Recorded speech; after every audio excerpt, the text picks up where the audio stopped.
শুরু করছো আজকের বেঙ্গল ভয়েস। অফিস টাইমে ব্যস্ত দৌড়ে ট্রেন বাস ট্যাক্সির ভিড়ে টুং টুং করে শব্দ করে কিছুদিন আগেও যে ছুটে চলতো সবাইকে টেক্কা দিয়ে শহরের অলি গলি, আজ তাকে খুঁজে পাওয়া যায় না। কোথায় গেল সে? না, আমরা তাকে হারিয়েছি। আর সে ছুটে চলে না এই শহরের বুকে। বাঙালি খুব কাছের এই শহরের ঐতিহ্য ট্রাম শেষমেশ বিদায় নিল সে। 24শে সেপ্টেম্বর 2024 সকালে ঘুম থেকে উঠেই বাঙালি জানতে পারল এদিন থেকেই বন্ধ হয়ে যাচ্ছে ট্রাম। প্রেম থেকে পলিটিক্স, ট্রামের সঙ্গে জীবনের সব তার জড়িয়ে উপচে পড়ল তার নস্টালজিয়া। হারিয়ে গেল শহরের রাস্তা থেকে, আজ তার প্রয়োজন ফুরিয়েছে। তাই সে শহরের বোঝা, যে কারণে কলকাতা আর ছুটবে না ট্রাম।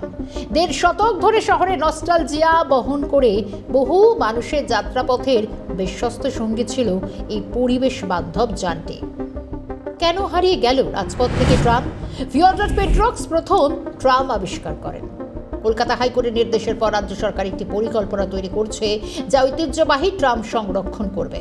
ট্রাম হারিয়ে যাওয়ার প্রধান কারণগুলো ব্যক্তিগত মোটরযানের সংখ্যা বৃদ্ধি, বাসের মতো দ্রুতগামী বিকল্প পরিবহন ব্যবস্থার উন্নয়ন, যানজটের কারণে ট্রামের ক্রমশ ধীর গতি। এছাড়া পুরনো ট্রাম বহর আধুনিকীকরণের খরচ বেশি। ট্রাম চালানো রাস্তা ব্যবহারকারীদের জন্য কোলাহলপূর্ণ, বিপজ্জনক হয়ে দাঁড়ায়। এই প্রধান কারণগুলো একটু একে একে। ব্যক্তিগত মোটরযানের যে প্রভাব, 1950-এর দশকের শেষের দিকে ব্যক্তিগত মোটর গাড়ির সংখ্যা বৃদ্ধি পায়, যা ট্রামের জনপ্রিয়তা অনেকটাই কমিয়ে দেয়। আধুনিক বিকল্প পরিবহন, মোটরচালিত বাস বা অন্যান্য দ্রুতগামী পরিবহন ব্যবস্থার উন্নতি ট্রামের প্রয়োজনীয়তা একটু একটু করে কমিয়ে দেয়। যানজট, ট্রাম ধীর গতিতে চলে, যানজটের কারণে সমস্যা বাড়ে, আধুনিকীকরণের জন্য প্রচুর খরচ হয়, রাস্তার অসুবিধা। ট্রাম রাস্তা ব্যবহারকারীদের জন্য জনবহুল, বিপজ্জনক হয়ে দাঁড়ায় একটু একটু। এবার কয়েকটা ছবি দেখানোর চেষ্টা করব আপনাদের, যেখানে শুধু এই শহর কলকাতা নয়, গোটা বিশ্বের বিভিন্ন প্রান্তে ট্রামের ইতিহাস। লন্ডন 1930-এর দশকের একটি রয়্যাল কমিশন ট্রামকে ট্রলি বাস দিয়ে প্রতিস্থাপনের সুপারিশ করে এবং 1935 সালে রূপান্তর কর্মসূচি শুরু হয়। কলকাতায় যানজটের কারণে দ্রুতগতির পরিবহন প্রয়োজন হওয়ায়, ধীর গতির হওয়ায় ট্রাম পরিষেবা বন্ধ করার সিদ্ধান্ত নেওয়া হয়েছে। কিন্তু অন্যান্য শহর, বলছিলাম ম্যানচেস্টার, শেফিল্ড এবং নটিংহামের মতো শহরগুলো তাদের ট্রাম নেটওয়ার্ক আধুনিকীকরণের সিদ্ধান্ত নেয়, বা বলা যায় ট্রাম পরিষেবা সম্পূর্ণরূপে বন্ধ করে দেয় একটা সময়। কিন্তু এক যুগের সমাপ্তি হলো এই কলকাতায়। সেটা একটু ফিরে দেখি কলকাতায় ট্রামের ইতিহাস। এই পশ্চিমবঙ্গের ট্রামের ইতিহাস শুরু হয়েছিল 1873 সালে, যখন কলকাতায় প্রথম ঘোড়ায় টানা ট্রাম চালু হয়।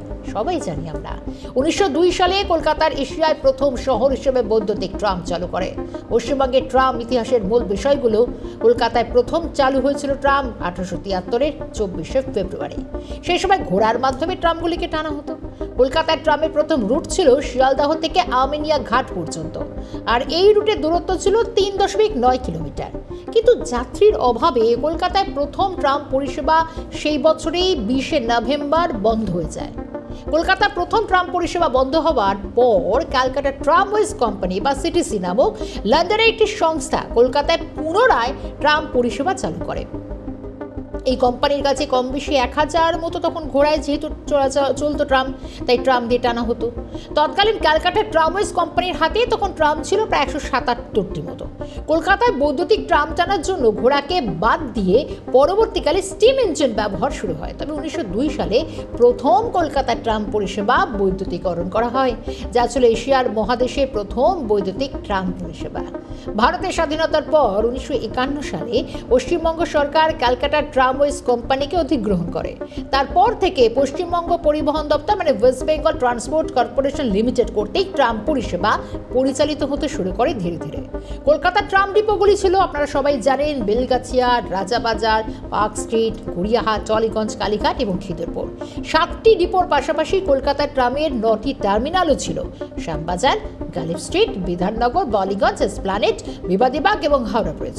কলকাতার সবচেয়ে বড় ট্রাম ডিপো হলো আয়তনের দিক থেকে রাজাবাজার এবং টলিগঞ্জ, আর সবচেয়ে পুরনো ট্রাম ডিপো খিদিরপুর বা আয়তনের দিক থেকে সবচেয়ে ছোট ডিপো হলো কালীঘাট। কলকাতার ট্রাম পরিষেবার দেখুন বেশ কিছু সুবিধাও রয়েছে, আবার অসুবিধাও রয়েছে। সুবিধাগুলো বলি একে একে। একটি ট্রামের সর্বাধিক যাত্রী ধারণ ক্ষমতা কিন্তু প্রায় 300, যেখানে একটি বাস সর্বাধিক 60 জন যাত্রীকে মেরে কেটে বহন করতে পারে। যেহেতু ট্রাম নির্দিষ্ট ট্র্যাকে চলে, তাই ট্রাম কিন্তু খুবই শৃঙ্খলাপরায়ণ বটে। কলকাতার ট্রাম পরিষেবা সুলভ, সহজ, স্বাস্থ্যকর। যেহেতু ট্রাম বিদ্যুতের মাধ্যমে চলে, ট্রাম কিন্তু দূষণমুক্ত, অবশ্যই পরিবেশ বান্ধব। অসুবিধা বলতে খুব বেশি নেই। ব্যস্ততম মহানগরে ট্রামের মতো এত ধীর গতির যান চালু রাখার পক্ষে বিপক্ষে অনেকেই আবার মত প্রকাশ করেছিলেন। তৎকালীন প্রাক্তন পরিবহন মন্ত্রী সুভাষ চক্রবর্তী ট্রাম পরিষেবা চালু রাখার প্রয়োজনীয়তা নিয়েও কিন্তু প্রশ্ন তুলেছিলেন, যে এত ধীর গতির যান একদম অনুপযুক্ত বলে অনেকের মত। छत्तीसगढ़ से आए हैं, क्योंकि हमको जानकारी हुई कि ये बंद होने वाली है और लगभग पूरे वर्ल्ड से खत्म हो चुकी है। इसको ब्रिटिशर जो है ब्रिटेन में और यहाँ चालू किए थे और अभी खत्म होने वाली है पूरी। ये जो ट्राम खत्म होने वाली है, रूट बंद होने वाली है, क्या लग रहा है? अच्छा नहीं है, अच्छा नहीं है। स्पेशली हम लोग ये ट्राम के लिए मैंने देखा था टीवी में, लास्ट प्रोग्राम भी कलकत्ता में वो चल रहा है, चुनाव है ना, वो उसके लिए चल रहा है SIR। उसके लिए वो एक पत्रकार जी उसमें ट्राम में देखे थे, उसको देख के ही मैं स्पेशली आया और ट्राम में बैठने ही आया, क्योंकि ये हम लोग शायद आखिरी पीढ़ी हैं जो इस ट्राम में सफ़र कर रहे हैं। इसके बाद ये नहीं मिलेगी और मैं तो यहाँ की जो गवर्नमेंट है उससे बिल्कुल गुजारिश करूँगा, इसको व्यवस्थित रूप से और बहुत अच्छे ढंग से इसका संचालन करें, ताकि आगे भी आने वाला जो हमारा पीढ़ी है वो देख सके कि हम कैसे कल्चर से जीते थे।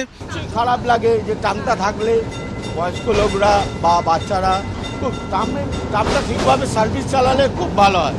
হ্যাঁ, আমরা তো সার্ভিস করি, জানি, আমরা তো আর কদিন বাদেই রিটায়ার হয়ে যাচ্ছি।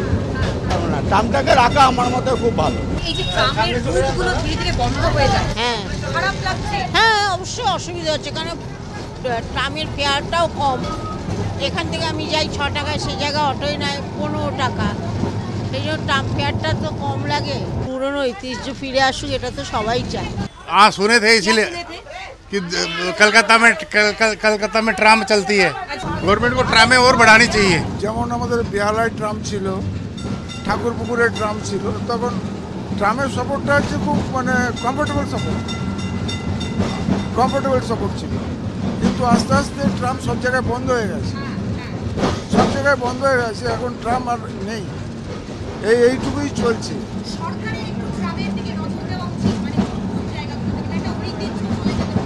যেমন আগে যেমন ছিল আপনার কালীঘাট থেকে খিদিরপুর, ঠাকুরপুকুর থেকে হাওড়া, এইগুলো যদি একটু ধ্যান দিত, মানে শর্ট রুটে যাদের অসুস্থ লোক, বয়স্ক লোক, তাদের যাওয়াটা খুব সুন্দর যাওয়া, তারা কমফোর্টেবল জার্নি করতে পারে আর ভাড়াটাও কম পড়ে, দুটোই মানিটাও সেভ।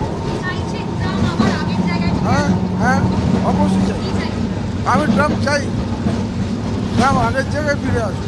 এটা অনেক পুরনো ঐতিহ্যের গাড়ি এবং যেটা হচ্ছে পুরোপুরি পলিউশন ফ্রি। গাড়িটা চললে আমাদের এখানে পলিউশনটা কন্ট্রোল হতো। কাজে এটা খুবই দুঃখের আমাদের কাছে যে কলকাতার ট্রাম থাকাটা জরুরি। যদিও একটা যানজটের একটা প্রবলেম থেকে থাকে, আমার মনে হয় তবু একটু প্ল্যান করে যদি এটাকে আলাদা করে বাইপাস করে যদি কোনো রুট করে যদি চালানো যায়।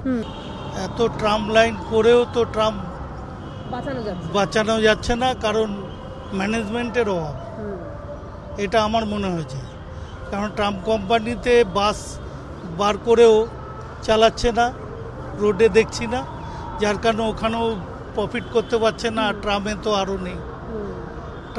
ট্রামের এই জন্যই অবলুপ্তি। ট্রাম এই শহরের ঐতিহ্য এবং অনুভূতি। ট্রাম শুধুমাত্র একটি পরিবহন ব্যবস্থা নয়, এটি কিন্তু কলকাতার একটা সংস্কৃতির এবং ঐতিহ্যের অংশ, আর এই শহরের আনন্দের একটি অংশ হিসেবেই আপনার আমার কাছে বিবেচিত হয়। অনেকের কাছে ট্রাম স্মৃতির প্রতীক, যা ছোটবেলায় স্মৃতি এবং পারিবারিক সম্পর্কের সাথেও জড়িত। ট্রামের ঘণ্টা, শব্দ, জানলার বাইরে সবুজ দৃশ্য অনেকের কাছেই বিশেষ অনুভূতি সৃষ্টি করে। গত 150 বছর ধরে জড়িয়ে রয়েছে এই ট্রামের কাহিনী। কলকাতা থেকে ট্রামের হারিয়ে যাওয়া খুব দুঃখের, কিন্তু মৃত্যু ঘণ্টা বাজার আগে আমরা বাঙালি কি সচেতন হয়েছিলাম? দ্রুতগামী যান ভিড়ে ট্রাম ক্রমশ পিছিয়ে পড়ল। পরিবেশ বান্ধব এই যানকে অন্য কোনো উপায়ে কাজে লাগানো সম্ভব কিনা ভেবেছে কেউ? মহাগতির সঙ্গে তাল মেলাতে না পারা বুড়ো ট্রাম ঢুকলো, পাড়ি দিল ঘুমের দেশে। আজ সত্যি আমরা একটু সচেতন হলে হয়তো আমরা বাঁচিয়ে রাখতে পারতাম আমাদের তিলোত্তমার ঐতিহ্যকে। দ্য বেঙ্গল ভয়েস আজ এই পর্যন্তই। আপনাদের চোখ থাকুক ক্যালকাটা নিউজে।